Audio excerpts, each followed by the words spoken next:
What's up mga ka-TDD? Ngayong araw nga pala nandito ulit tayo, no? At asayin niya. Nasa episode 5 na nga po pala tayo, no? Part 4. Ano nga pala pag-uusapan natin ngayon, kuya? Yun. Ay, ikaw. Ayan. So, ang ganda yung topic natin, guys. Kinig kayo, guys. Solid na solid to. Kung meron sa inyo mga ano dyan, may mga galit, may mga sama ng love, guys, para sa inyo tong topic na to. The power of forgiveness. Boom. Napakaganda niyan. Pisaan ko na. Sige. No? Oo. So, ako kasi yung taong hindi mapagtanim ng sama ng loob. Pero naranasan ko na magtanim ng sama ng loob. At napakahirap magdala nun. Lumiliit yung mundo mo, ganito, ganyan. And nasa sayo talaga eh. Meron kasing part na sabihin mo na pinatawad mo na siya, pero pag nakita mo, so, bumabalik ulit lahat ng kasalanan niya. Diba? So, halos lahat naman tayo, may taong nakasakit sa atin. At tanong dyan, natawad mo na ba? Sige. Natin, i-focus natin muna dun sa sa mga bagay na nangyari or naramdaman natin nung tayo na hindi pa tayo nagpapatawad. Sige kuya, ikaw, ano ka? Siguro sa akin ang pinakakwento ko sa forgiveness. Meron kasi akong kaklase ng high school. Ano siya? Parang bully. Sobrang bully niya. Parang, grabe. Pumapasok na. Lasing. Oo. Tapos, dahil marami siyang barkada, tapos ako kasi dati nung medyo payat ako na. Yung time na yun, parang siya yung naging kryptonite ko nung high school. Grabe. Kasi malaki siya eh. Ganito, ganyan. Tapos nambubuli siya ng mga kaklase. Isa ako doon sa nambubuli niya. Second year high school yun. Pagdating ng third year, nandun pa din siya. Fourth year, wala na eh. Tapos, siguro, dahil hindi pa ako Christian, hindi ko pa alam kung paano yung pagpapatawad, ganito, ganyan. Pero tumatatak sa isip ko na masama loob ko nun. Sobrang sama ng loob ko sa kanya. Hanggang saan dumating kuya? Anong point? Kasi nung third year high school ako, hanggang doon, nakikita ko pa rin siya. Masama pa rin yung loob ko sa kanya. Fourth year, hanggang college, wala na kami communication. So sumaya na ako kasi wala na siya, ganito, ganyan. Pero naranasan ko yung parang even family ko na nakokontrol niya kasi parang malayo ka mag-anak namin siya. Pumupunta siya dito, tapos sasabihin niya, hindi nag-aaral mabuti yun tapos sasabihin niya dito, may project po kami. Ganito, ganyan, parang, may project pala kayo, ang nagiging tingin sa kanya mabuti. Yung pagdating din sa school, marami ng buto. Tapos dumating ka sa point kayo na parang napag-isipan mo siya ng ganito. Parang nasabi ko noon na, kasi dumami yung barkada ko eh. Kung kailan dumami yung barkada ko, ng fourth year, tsaka hindi ko siya nakikita. Parang pag nakita ko na talaga ito, girigripuhan ko ito. Ganong part. Ayun, tumagal yun. Yun yung kaisa-isa kong napakatindi ng galit ko sa akin. Kasi parang yung buhay second year. Hindi ko masaya yung high school life. Noong time na yun, hindi ako naging masaya. Natuto ko magkating dahil sa kanya.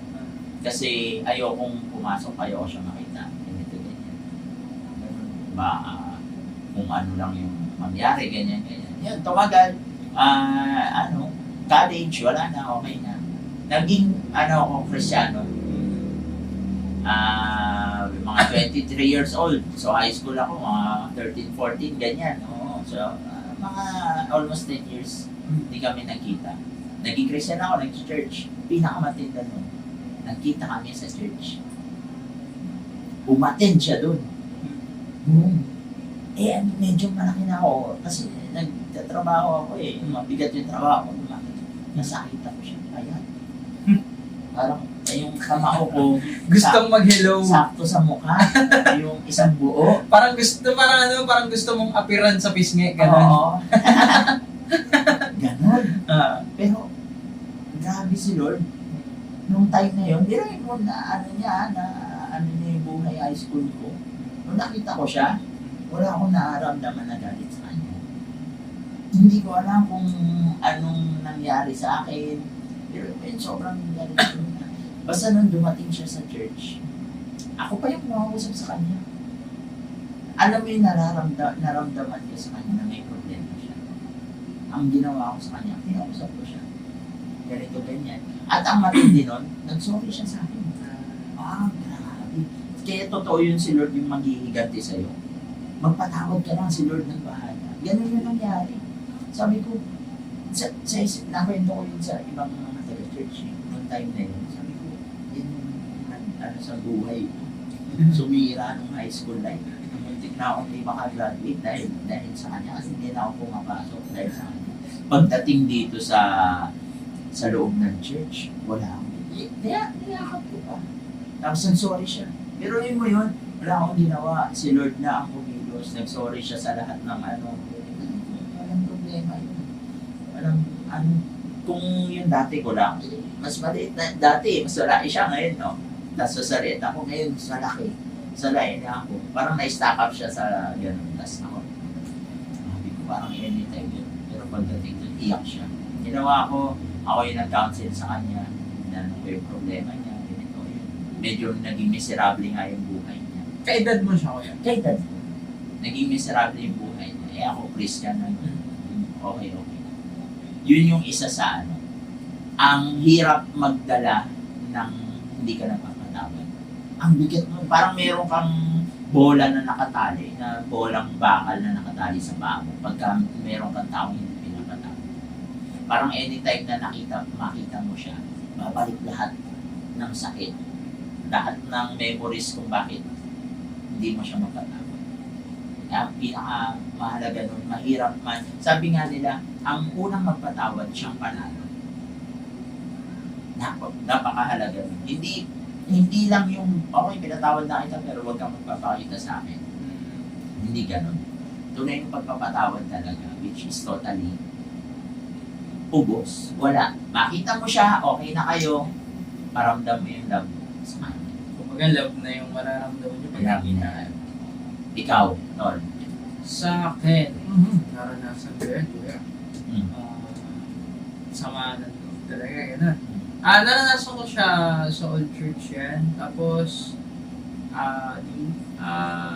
nasaktan ako eh. Gano'n. Kumbaga, nasaktan ka. And then, Ngayon ba? Ngayon church na to? Hindi. Sa old. Sa old. Oo. Tapos, parang, ang hirap ko yan, no? Ikaw talaga yung lugay kapag ikaw yung hindi marunong magpatawad. Kasi, dadating sa point nga na tama yung sinabi mo kaya na liliit mundo mo, pagdating mo sa simbahan, parang, ang liit.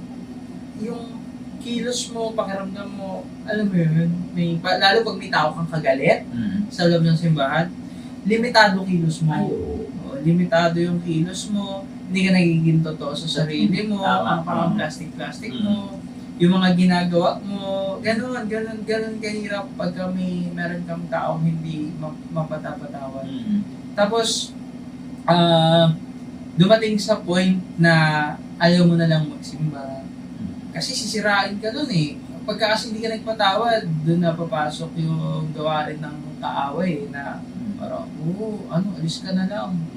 Toxic naman dyan eh, ganito ganyan, di ba? Dadating na sa point na ganun. And then, nagkaroon ng encounter. Nagkaroon ng encounter.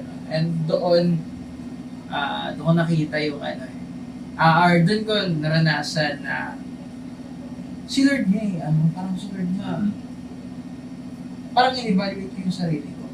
Ako hindi marunong magpatawad, pero si Lord, kung titignan ko yung buhay ko, nag-self-reflect ako kung ano yung buhay ko. And then, napatawad ako ng Lord. Ganon.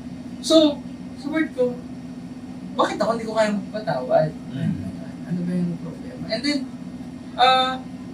nung naramdaman ko yung love ng Lord, ganun din ko. Nung naramdaman ko yung love ng Lord, and sinubukan ko kausapin yung tao, doon ko, parang, alam mo yung may mga sibat na hinugot. Ganun yung pakiramdam. Masakit. Oo, parang gano'n. Tapos, iniyak ko noon, iniyak ko. Tapos, Masakit pero ginhawa, no? oh, yeah. Tapos, dun mo na-realize na, once ma-release yung galit, mapupuno siya ng love. Mapupuno siya ng forgiveness, and dun ka na makakahinga. And, ayun, yung, parang kuya, dun ko na-realize na sobrang tagal kong ininda to, galit ako dito sa taong to. Yun pala, ako rin yung lugi. Dahil hindi ako nagpapatawad. Ang tagal kong iniinda, ganyan, na yung taong to okay naman, masaya siya, tapos ako ito, nagdudwell ako sa nangyari na sa past, di ba? Kumbaga hindi ako nag-move forward, namuhay lang ako doon sa pag-iisip na galit ako sa taong to, yun lang yung nangyari ko. And then, nung na-release lahat yun, doon ko nakita na lang, ang dami ko palang nasayang na panahon na dapat okay na kami, dapat magaan lang yung pakiramdam ko. Kasi, guys, maniwala kayo sa hindi, kapag di ka nagpapatawad, stress ka lagi kang magagalitin. Dadating sa point, mapupuno ng wrinkles yung mukha mo, stress yung mukha mo, magre-reflect sa mukha mo kapag di ka nagpapatawad. At, ayun, tingnan mo, pag wala kang kagalit, pupogi, gaganda ka. Tama kaya? Ako. Pinapatawad na yun. Ayan! Hoy! Ay, ano ko lang, meron kasi sa loob ng church na hindi mo maiwasan eh. Sa loob ng church na medyo hindi kayo goods. Kasi family na kayo eh. Hindi laging May part na gano'n, yung may nasasabi sa akin, tapos medyo naging nagkailangan kami. May part na nagkasagutan na gano'n. Pero, yun nga, sabi ko, yung mundo ko dito. Ang church, yun nga yung bahay mo, na mapagpahinga ka eh. Tapos, may kagalit ka sa loob ng church or sa loob ng bahay nyo, wala ka ng kapahingahan. Kaya piliin mo talaga na magpatawad. Di ba? Di ba, Ray? Ikaw, Ray? Ako, naranasan ko din naman siya Sorry. nung elementary ako. Kasi madalas akong bullying dati din. Kasi dahil sobrang payat ko nun eh. Pero may part din ako na lumaban ako dun sa taong kinaayawan ko. Yung parang sa sobrang inis ko, dahil syempre galit ako dito, yung parang nagkaroon na inaya ko ng santukan. Kasi ang nangyari nun, hindi lumaban. Kasi nga, pinakita ko yung tapang din eh.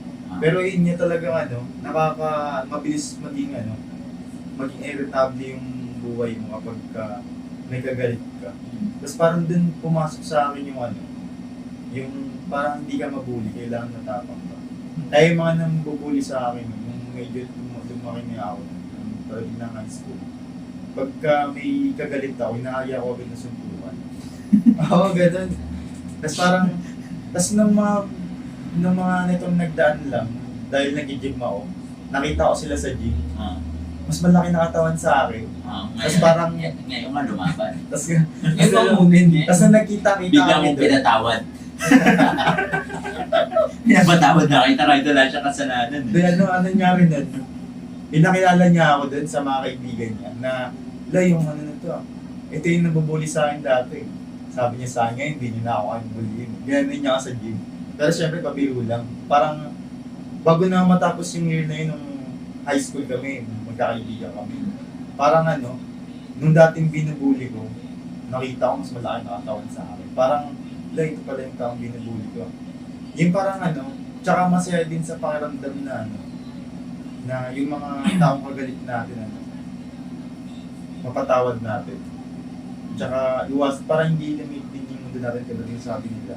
Tsaka hindi tayo magagalitin, tsaka hindi natin maisip yung mga bagay na pangit din na nangyari sa atin tungkol sa kanila. Tsaka napakaganda talaga ng buhay kapag wala kang kagalit. Yung tipong pagkagising mo, hindi makalilanin na may galit ka sa taong to. Yung parang, dahil hindi ka galit, dahil wala kang kagalit, payapa rin, napakaganda ng buhay. Yung tipong gumising ka ng pinagpala ka, gano'n. Kasi napaka-delikado din sa buhay natin na may kagalit. Baka mag-cause pa siya ng kamatay natin. Kasi merong May bagong balita na nakaraan yung dahil sa agad ng pinatay niya. Parang nagkita sila, nagkasaksakan. Napakadelikado din talaga na ano, may kagalit tayo. Baka yun na din yung huling kagalit natin na mangyari sa buhay natin. Tsaka ano, talagang ano, napakaganda ng wala tayong kagalit. Ayun lang. So yun guys, pilihan talaga natin na ano, magpatawad. Tulad nga nung sinabi nila siguro magkakaroon tayo ng viewers din na ano, merong isang tao na hindi nila kayang patawarin. Maaaring babae na abuso, hindi nila kayang patawarin yun. Ngayon, sinasabi namin sa inyo, pray kayo kay Lord. Isipin nyo si Lord na napakarami nating kasalanan. Lahat naman tayo mga makasalanan. Romans 6:23, lahat tayo makasalanan. Lahat tayo may kasalanan. Pero, biruin mo, meron palang isang Diyos na kaya kang patawarin. Parang sa sarili mo, pag tinignan mo, hindi ka patawad yung buhay ko. Napakarami kong kasalanan. Di ba? Tingnan mo sa sarili mo, ang dami pang kasalanan na nagagawa, ang dami pa natin kasalanan na nagagawa. Pero hindi tayo tinitingnan ni Lord sa kasalanan na meron tayo. Pero yung pinatawad ka, yun ang pinakamahalaga. Kaya nga sa mga nakakapanood, pare-parehas tayong makasalanan. Pero napakasarap magpatawad. Kasi tayo nga, bilang tao, pinatawad ni Lord. Tayo pa, na tao lang, na hindi tayo magpapatawad. Napakasarap sa buhay nun. Ako, may isa pa akong ganyan, isang sitwasyon niya na parang siguro sa dami ng sakit na naidulot niya sa akin, parang siguro sa tingin ng iba, ay, pinatawad yan. Okay na yan, sabihin mo patawarin mo, pero pag nakita kayo, okay na, huwag mo lang pansinin. Pero mas pinipili ko pa rin talaga na goods tayo, okay ako. Okay ang relasyon natin, wala, napakasarap. Sinabi ni Ray, ang sarap gumising nang wala kang kagalit. Ang iisipin mo na lang ang sarili mo. Tsaka sa akin, gusto ko lang tuntungan yung sinabi ni Ray kasi merong parang nambubuli or maybe nabully siya. Guys, may napanood kasi ako kuya na lalaki siya. Una, sabi niya dun sa, may tinawag siya sa stage, tapos sabi niya, sige mo ako, laitin mo ako. Sabi niya gano'n. Di nilait siya ngayon. Habang nilalait siya, sabi nung lalaki, hindi naman eh. Parang pumapalag siya, nagpapa-affect siya dun sa nambubuli sa kanya. Ngayon, yun ang bubuli, nakikita effective yung ginagawa niya dun sa tao. Tuwan-tuwa, inuulit pa ng inuulit. Sabi, okay. So, ayun, after nung, sabi nung nagpatawag sa stage, sabi niya, okay, sige, papakita ko naman sa inyo ngayon yung power ng love and forgiveness. Inasal siya ulit. Sabi niya, okay, asarin mo ako ulit. Sinabi, nilait siya, ganito nga. Tapos sabi niya, oo, tanggap ko. Pero alam mo ba ikaw, ang ganda mo. Sabi niya doon sa nangaasal sa kanya, alam mo ba ikaw, ang ganda mo. Tsaka, ang ayos mo manamit. Ngayon, yun nangaasal sa kanya na parang na-stun. Tapos, dumating sa point na tinry niya ulit, inasal niya ulit. Wala, ka na, kalbo, wala kang buhok, ang payat mo. Pero ikaw ang healthy mo tignan. Tapos, parang ang ayos ng mga kinakain mo. And hopefully, sana magtuloy-tuloy yan. Wala na. Yung babaeng ng lalait, natawa na lang siya. Tapos, hininto niya na. Hindi niya na kayang laitin yung tao. So, ang pang-counter lang din, guys, sa mga nabubuli. Ang pang-counter sa mga taong nambubuli sa atin, or, yun nga, nambubuli sa atin is, i-counter natin yun ng love and forgiveness. Kung binabato tayo ng ganyan, batuhin natin sila ng magagandang paratag, ng magagandang bagay. Tingnan ninyo, sila na lang yung mananawa. Ang mga taong nambubuli lang naman kasi, pag nakikita nilang naapektuhan ka, dun lang sila mas ginaganahan. Pero kung hindi tumatalab sa kanila yung pambubuli mo, or hindi nakikita nilang hindi tumatalab yung pambubuli, and positive pa yung binabalik sa kanila, sila na mismo yung mahihiyan. Tama. So, Kuya. yun. Nasa Bible din naman yun, yung sagot na yun. Na kung ano yung batuhin ka man ng kung ano-ano, kabutihan pa rin. Pag binato ka ng bato, batuhin mo ng tinapay. Di ba sinabi yun? Batoy mo ng mamon. Batuhin mo ng pajibat. Oh, ewan ko lang. So yun, guys, lahat ng sagot, problema natin nasa Bible. Nandyan lahat yun. Ang ganda niya. Di ba? So, kung may natutunan kayo ngayon, ang sarap nun, isa sa pinaka-favorite kong episode, The Power of Forgiveness. Kasi, naramdaman ko talaga yun kung paano ko pinatawad. Dati, bulok yung buhay. Hindi nga ako makakarating ng ganito kung hindi ako pinatawad nila. At hindi ako nagpatawad sa mga tao sa paligid. And yun, Even kuya, sa atin, guys, yun na lang last na, since natuto tayong magpatawad, ibig sabihin nun, natuto na kasi tayong magmahal. Sabi nga sa Anta kayo, di ba? You never really love someone until you learn to forgive. Ang ganda. Di ba? Woo! Yan lang, guys. Natuto na tayong magmahal. Natuto na tayo. Ano yun? Tama. Since natuto na tayong magmahal, natuto na tayong magpatawad. Tunay na pagmamahal, marunong magpatawad. Yawn! Yay! Glory to God. Thank you, Lord. That's the episode. Ganda nun.